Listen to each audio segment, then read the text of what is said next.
بسم الله الرحمن الرحيم فلولا نفر من كل فرقة منهم طائفة ليتفقهوا في الدين ولينذروا قومهم إذا رجعوا إليهم لعلهم يحذرون.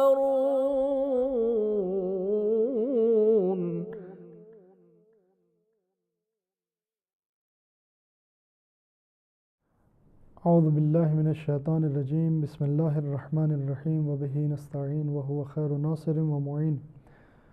والحمد للہ رب العالمین والصلاة والسلام علی محمد وآلہ الطاہرین اللہم صل علی محمد وآل محمد وعجل فرجہم اما بعد. السلام علیکم دوستو، ایک بار پھر ہم آپ کی خدمت میں حاضر ہوئے ہیں اپنے پروگرام کو لے کر. پروگرام میں آپ کا سواگت ہے. پچھلے پروگرام میں ہم آپ کے سامنے گفتگو کر رہے تھے پڑوسیوں کے حقوق کے بارے میں، جس میں ہم نے مختلف سوالات کے جوابات آپ کے سامنے پیش کیے. آج ہم آپ کے سامنے چند ایسے سوالات کے جوابات پیش کریں گے کہ جن کی روزمرہ جو ہے وہ انسان کو ضرورت پڑتی ہے، جو روزمرہ جو ہے وہ انسان کی زندگی میں پیش آتے رہتے ہیں. ایسے سوالات جو ہے ہم آپ کے سامنے پیش کریں گے اور ان کے جوابات بھی بیان کریں گے. سب سے پہلا سوال یہ ہے کہ کیا گاڑی کا، اب چاہے وہ گاڑی جو ہے وہ ٹیکسی وغیرہ ہو،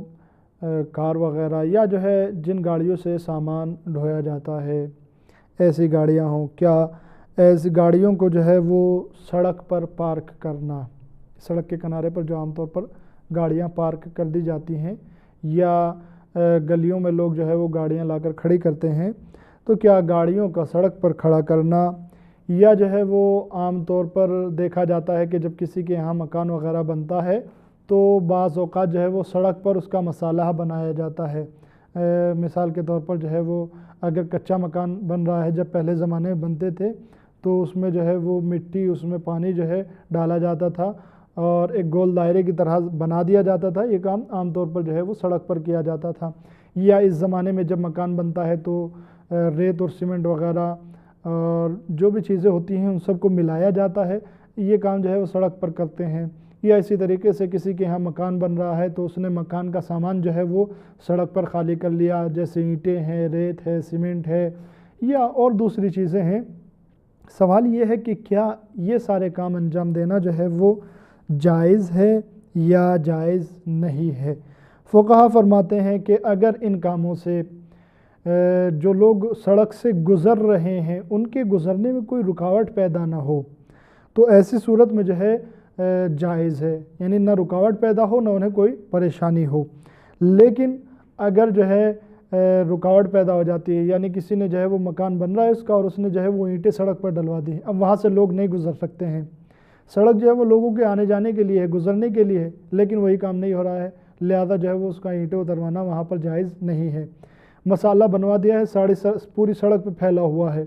لوگ وہاں سے نہیں گزر سکتے ہیں، یا گزریں گے تو بہت زیادہ مشقت میں پڑ جائیں گے، زحمت کا سبب ہے، تو یہ کام اس کے لیے جائز نہیں ہے. یا اسی طریقے سے گاڑی کو اس طریقے سے کھڑا کرتا ہے کہ سڑک بند ہو جاتی ہے، راستہ بند ہو جاتا ہے اور اب وہاں سے کوئی انسان نہیں گزر سکتا ہے، ایسی صورت میں بھی جو ہے یہ کام کرنا جائز نہیں ہے. دوسرا سوال جو ہے وہ پڑھائی لکھائی کے بارے میں ہے کہ کیا پڑھائی لکھائی کے سلسلے میں بچے کو جو ہے وہ پٹائی کی جا سکتی ہے؟ یعنی بچہ جو ہے وہ پڑھنے کے لیے جاتا ہے لیکن جو ہے کبھی کبھی جو اس کو ہوم ورک دیا جاتا ہے اس کو انجام نہیں دیتا، یا پڑھائی میں اچھا نہیں ہے، اسکول جاتا ہے تو استاد کو جو ہے وہ سبق نہیں سناتا ہے، یا کسی اور وجہ سے، کیا بچے کی پٹائی کی جا سکتی ہے؟ اب وہ چاہے پٹائی جو ہے وہ ماں باپ کریں یا جو ہے استاد وغیرہ. تو یہاں پر فقہا جواب دیتے ہیں کہ اگر جو ہے معمولی پٹائی کی جاتی ہے اور وہ بھی اس کے سدھار کی نیت سے، یعنی اس نیت سے پٹائی کرنا کہ یہ جو ہے ہوم ورک کسی نے نہیں کیا ہے، آئندہ اپنے ہوم ورک کو انجام دے، سبق اچھی طرح سے یاد نہیں کیا، آئندہ جو ہے وہ سبق کو اچھی طریقے سے یاد کرے۔ اگر اس نیت سے معمولی طور پر تھوڑی سی پٹائی کی جاتی ہے کہ اس پٹائی سے اس کا بدن جو ہے وہ لال نہیں ہوتا ہے، سرخ نہیں ہوتا ہے، تو ایسی صورت میں جو ہے وہ کوئی حرج نہیں ہے، نہ جہاں پر پٹائی کی ہے وہاں سے سرخ ہوتا ہے اور نہ ہی جو ہے وہاں پر زخم ہو جاتا ہے تو جائز ہے، لیکن اگر زخم ہو جائے یا سرخ ہو جائے تو جائز نہیں ہے۔ یہاں پر میں اپنے دوستوں کو، بزرگوں کو اس چیز کی طرف متوجہ کرنا چاہوں گا کہ ٹھیک ہے ان کی اولاد پر ان کا حق ہے، استاد کا حق جو ہے وہ شاگرد پر ہے، لیکن دین اسلام نے اجازت نہیں دی ہے کہ ڈنڈی اٹھائیے اور جب تک جو ہے وہ ڈنڈی یا سامنے والا ٹوٹ نہ جائے تب تک اس کو چھوڑیے نہیں۔ اس چیز کی اجازت اسلام نہیں دیتا ہے، بلکہ اسلام نے ہر چیز کے کچھ حد حدود معین کیے ہیں۔ اسلام نے لمٹ بیان کی ہے کہ کہاں تک جو ہے وہ استاد بچے کی پٹائی کر سکتا ہے یا ماں باپ بچے کی پٹائی کر سکتے ہیں۔ اسلام کہتا ہے کہ اگر اتنی پٹائی کی ہے کہ لال نہیں ہو رہا ہے بدن جہاں پر پٹائی کی ہے تو ایسی صورت میں جو ہے وہ جائز ہے، یا زخم نہیں ہوا ہے تو جائز ہے، لیکن اگر زخم ہو جاتا ہے یا لال ہو جاتا ہے تو جائز نہیں ہے۔ دوسرا سوال یہاں پر یہ کیا گیا ہے کہ اگر جو ہے وہ باپ اپنے بیٹے کی پٹائی کر دیتا ہے اور اس پٹائی کی وجہ سے جو ہے وہ یا تو اس کی کھال جو ہے وہ لال ہو جاتی ہے یا کالی ہو جاتی ہے یا نیلی پڑ جاتی ہے یا جو ہے وہ اس کے زخم ہو جاتا ہے۔ مثال کے طور پر باپ نے بیٹے کو ڈنڈی ماری اور جہاں پر ڈنڈی ماری وہاں پر جو ہے وہ نشان پڑ گیا، لال ہو گیا یا نیلا پڑ گیا یا جو ہے وہاں سے پھٹ گیا، خون جاری ہو گیا، تو ایسی صورت میں جب کہ باپ نے جو ہے وہ اس کو ادب سکھانے کے لیے مارا ہے، ہمدردی کی نیت سے مارا ہے، باپ نے جو ہے وہ اس کو دل سوزی سے مارا ہے، اس لیے کہ بچہ جو ہے وہ نافرمان نہ بنے، برے کام انجام نہ دے، اچھے کام انجام دے، لیکن جو ہے وہ سوال یہاں پر یہ کیا گیا ہے کہ کیا اس کو دیت دینی پڑے گی یا نہیں۔ دیت کے ہم احکام پہلے بیان کر چکے ہیں کہ مارنے کی کتنی دیت ہے، قتل کرنے کی کتنی دیت ہے، دیت کے مکمل احکام جو ہے وہ کافی احکام ہم پہلے بیان کر چکے ہیں۔ یہاں پر سوال یہ ہوتا ہے کہ اگر باپ نے مار دیا ہے بیٹے کو اور وہاں پر زخم یا لال یا نیلا یا کالا نشان ہو جاتا ہے تو کیا دیت واجب ہے یا نہیں۔ فقہا جواب دیتے ہیں کہ اگر جو ہے جہاں پر مارا ہے وہاں زخم ہو جاتا ہے یا لال ہو جاتا ہے یا نیلا پڑ جاتا ہے تو ایسی صورت میں جو ہے وہ باپ پر واجب ہے کہ وہ دیت دے۔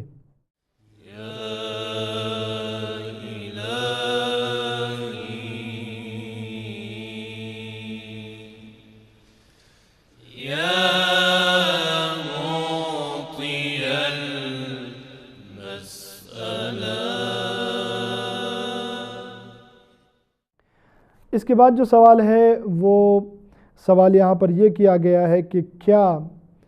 بغیر باغ کے مالک کی اجازت سے اس کے باغ سے میوے کو، پھل کو توڑ کر کھایا جا سکتا ہے؟ اس کو جو ہے وہ شریعت میں حق المارہ کہا جاتا ہے۔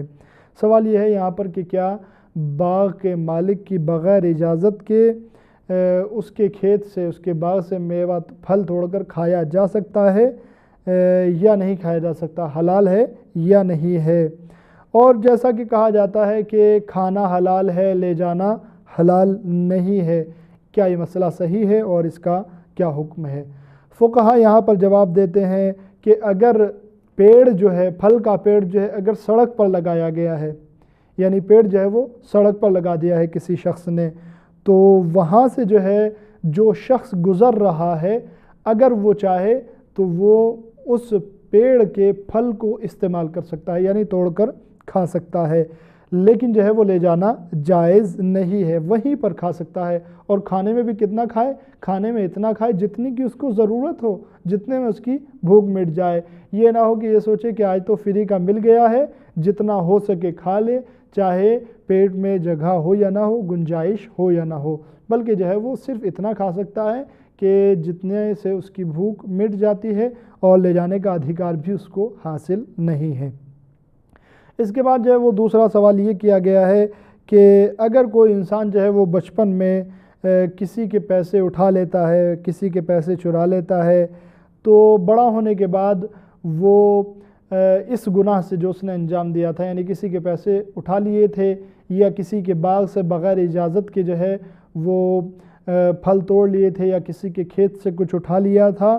ایسی صورت میں جو ہے وہ بڑا ہونے کے بعد اسے اپنے کام یاد آتے ہیں کہ میں نے بچپن میں یہ کام انجام دیے ہیں، اور وہ اپنے کاموں پر شرمندہ ہوتا ہے اور اب یہ چاہتا ہے کہ وہ کسی طریقے سے ان گناہوں سے دور ہو جائے جو اس نے انجام دیے ہیں۔ تو ایسی صورت میں کیا وہ اس مال کو جو اس نے کسی کا چرایا ہے، کیا اس کی قیمت کو فقیر کو صدقہ دے سکتا ہے، اور اگر نہیں دے سکتا ہے تو اس کو کیا کرنا چاہیے؟ یہاں پر فقہا فرماتے ہیں کہ اگر یہ انسان بڑا ہونے کے بعد ان کے مالک کو جانتا ہے، مثال کے طور پر کسی نے جو ہے کسی کے باغ سے آم توڑ لیے بچپن میں، اور بڑے ہونے کے بعد اس کو معلوم ہوتا ہے کہ یہ کسی کے باغ سے بغیر اجازت کے آم نہیں توڑنے چاہیے تھے، حرام تھے، میں نے گناہ کیا ہے، تو ایسی صورت میں وہ انسان کیا کرے؟ اس کی ذمہ داری یہ ہے کہ اگر وہ مالک کو جانتا ہے تو اس کے مالک کو جو ہے وہ اس کی قیمت، یا اگر وہ مال باقی ہے تو وہ لوٹا دے، اور اگر مالک کو نہیں جانتا ہے تو ایسی صورت میں جو ہے مالک کی طرف سے فقیروں کو صدقہ دے دے۔ دوسرا سوال یہ کیا گیا ہے کہ اگر جو ہے وہ کسی نے بچپن میں کسی کے حق کو مار لیا ہے، مثال کے طور پر کسی کے باغ سے کچھ پھل توڑ لیے ہیں یا کسی کے پیسے کو چرا لیا ہے، اور بڑا ہونے کے بعد جو ہے وہ کچھ پیسے جو ہے وہ مثال کے طور پر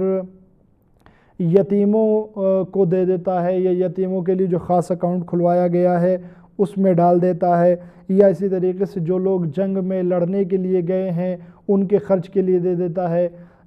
تو ایسی صورت میں کیا وہ اس کو اس پیسے میں شمار کر سکتا ہے کہ جو اس نے بچپن میں دوسروں کے چرائے تھے یا کسی کا کوئی سامان چرایا تھا اور اس کا مالک اب اس کو نہیں مل رہا ہے، کیا یہ ان پیسوں میں شمار کر سکتا ہے؟ یہاں پر فقہا فرماتے ہیں کہ اس طریقے کی جتنی بھی رقم ہے، یعنی جو بچپن میں کسی نے کسی کی چرائی ہے یا کسی اور چیز کی چوری کی ہے، کوئی اور چیز اٹھائی ہے مثال کے طور پر پھل وغیرہ، اور اب اس کی قیمت دینا چاہتا ہے، اس طریقے کی جتنی بھی رقم ہے وہ سب جو ہے صرف فقیروں میں تقسیم کی جاتی ہے، یہاں پر جو ہے ان کو نہیں دیا جا سکتا۔